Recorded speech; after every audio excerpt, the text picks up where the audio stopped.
Hello hi viewers, welcome back to our channel.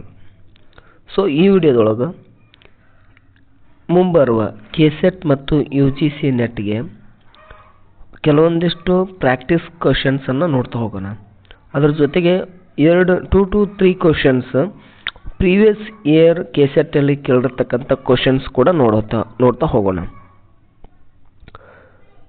So first question, the most important quality of a teacher is intelligence, empathy, strictness and authority. So the most important quality of a teacher is option B, empathy. Teachers main quality ಏನಿರ್ಬೇಕಂದ್ರೆ empathy ಅಂದ್ರೆ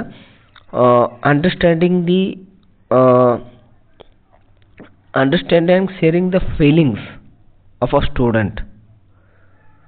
So more important quality of teacher is empathy. So option B is the right one. So ಈ question KSET 2020ರಲ್ಲಿ ಕೇಳಿರ್ತಕ್ಕಂಥ question ಇದು. So most of the chances questions repeat ಆಗೋ chances ಇರ್ತದೆ. So next question, the most effective method of teaching is. So ಈ question ಕೂಡ KSET 2020ರಲ್ಲಿ ಕೇಳಿರ್ತಕ್ಕಂಥ questions. The most effective method of teaching is teacher centric, student centric, text centric and lecture method. So the most effective method of teaching is student centric. So option B is the right one.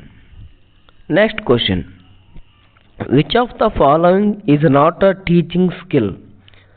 ಕೆಳಗಿನವುಗಳಲ್ಲಿ ಯಾವುದು teaching skill ಅಲ್ಲ ಅಂತ ಕೇಳಿದ್ರೆ options explaining, questioning, black board writing and dictating notes.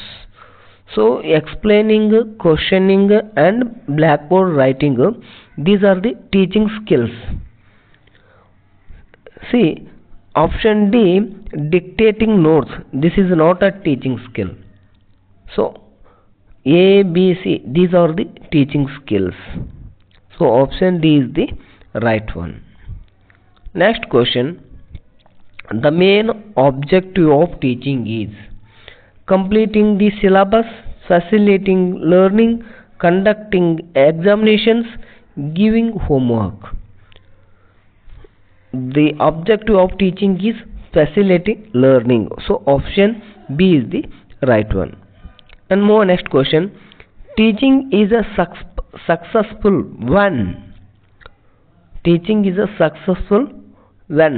So options, the teacher completes the lesson, students understand the concepts, students remain silent, attendance is full. So ಕಲಿಕೆ ಅನ್ನೋದು ಯಾವಾಗ success ಆಗುತ್ತದೆ, teaching is successful ಯಾವಾಗ ಅಂದರೆ students ಕಾನ್ಸೆಪ್ಟನ್ನು ಅರ್ಥ ಮಾಡಿಕೊಂಡ ಮೇಲೆ teaching is successful ಅಂತ ಹೇಳ್ಬೋದು.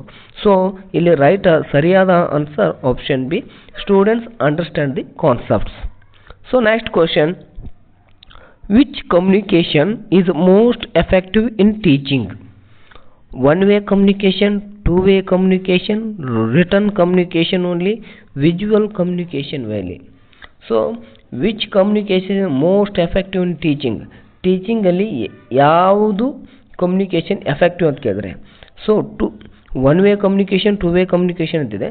ಸೊ ಇಲ್ಲಿ ಮೋಸ್ಟ್ ಎಫೆಕ್ಟಿವ್ ಕಮ್ಯುನಿಕೇಷನ್ ಯಾವಾಗ which communication is most effective in teaching ಅಂದರೆ ಅದು ಟೂ-ವೇ ಕಮ್ಯುನಿಕೇಷನ್ ಇದ್ದಾಗ ಮಾತ್ರ ಅದು ಟೀಚಿಂಗ್ ಎಫೆಕ್ಟಿವ್ ಆಗಿ ಇರಲಿಕ್ಕೆ ಸಾಧ್ಯ. So next question, a good teacher should encourage memorization only, critical thinking, copying notes and computation only. A good teacher should encourage critical thinking. So option B is the right one.